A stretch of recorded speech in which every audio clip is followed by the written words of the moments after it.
Welcome to this explainer. So picture this. By 2030, the world is expected to face a massive shortage of literally millions of caregivers. To bridge that gap, we're diving into a truly fascinating intersection of technology and humanity.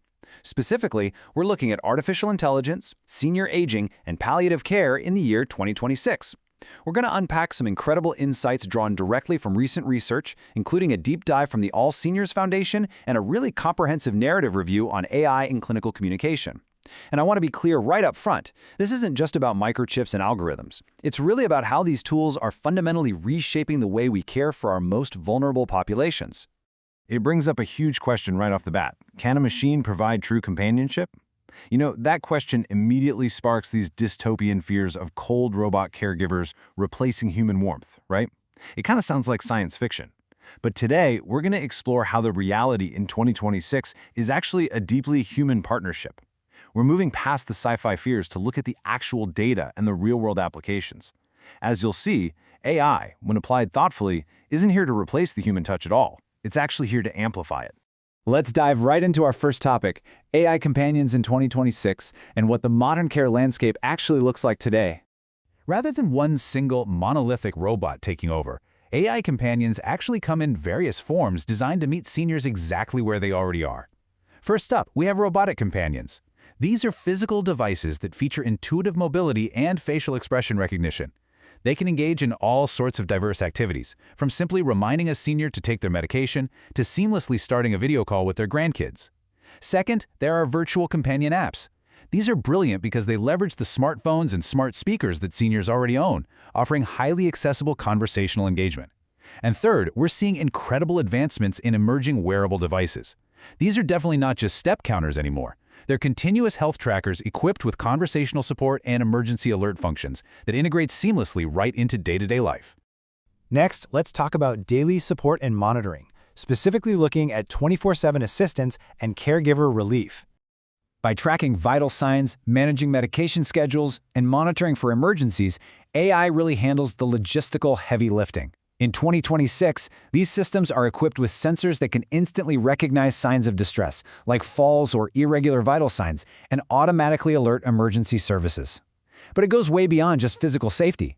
These systems also facilitate cognitive exercises, like dynamic brain training games and storytelling that's completely tailored to a senior's specific cognitive status, which helps delay cognitive decline. What this ultimately does is offer overwhelmed family members and professional caregivers some much-needed crucial respite. By handling that routine triage, AI directly combats the staggering 60% burnout rate we currently see in family caregivers. It significantly reduces their anxiety and fatigue. This brings us to a highly sensitive and incredibly important area, AI in palliative care, navigating the end-of-life journey.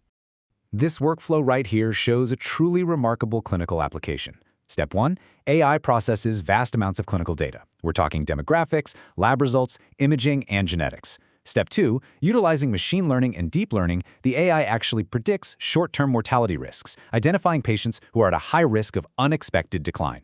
Then, Step 3 is where the human element comes in. Because the AI identified this risk early on, clinicians now have the vital time they need to initiate advanced care planning with families. Instead of making rushed, panicked decisions in an emergency room crisis, families have the space to thoughtfully discuss their goals of care. The AI doesn't make the medical decision, it buys the human beings the time to make the right one.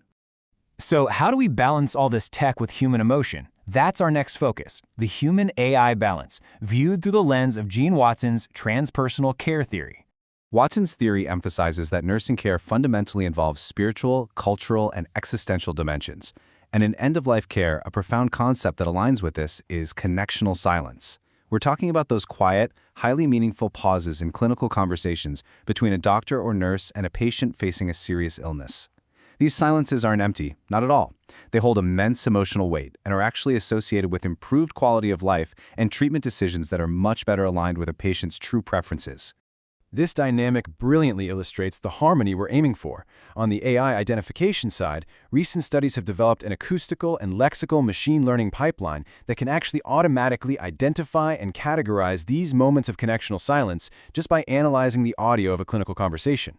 It detects the pause perfectly, but on the human understanding side, it absolutely takes a human nurse or doctor to truly understand its cultural and emotional meaning, to offer a comforting touch, and to adjust care with genuine empathy.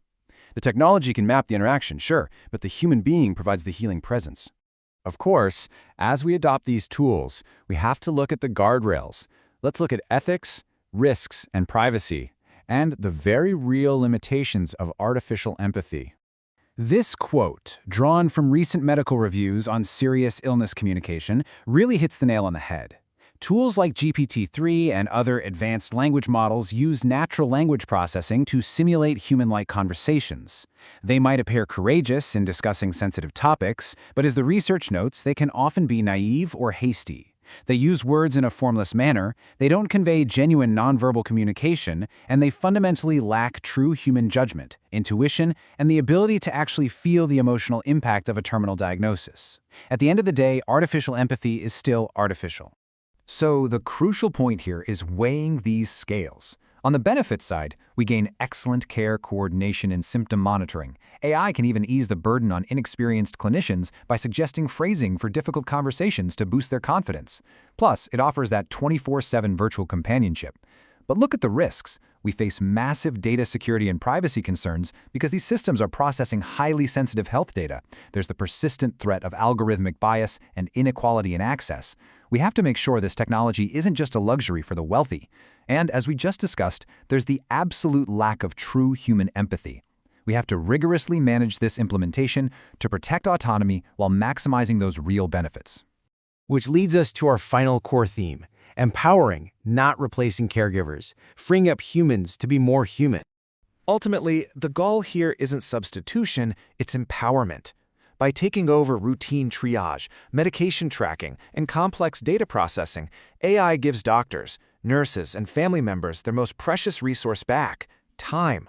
When a machine learning algorithm accurately predicts a health decline or organizes interpreter services for a patient with complex needs, the healthcare professional doesn't have to spend hours buried in paperwork. They can walk right into that patient's room, pull up a chair, and focus entirely on building an authentic, empathetic relationship. AI tackles the data so the human can tackle the heart. This leaves us with a really powerful final thought for this explainer. The technology is already here, and it's only getting smarter at processing data, identifying trends, and keeping our seniors safe. But the absolute ultimate value of AI doesn't lie in what the machine does. It lies in what the machine frees us to do. When technology gives us the gift of time by taking away the routine monitoring and all that logistical stress, how will we choose to spend that time with the ones who need us most? Think about that as we move forward into this new era of care. Thank you so much for joining me for this explainer, and keep asking the big questions.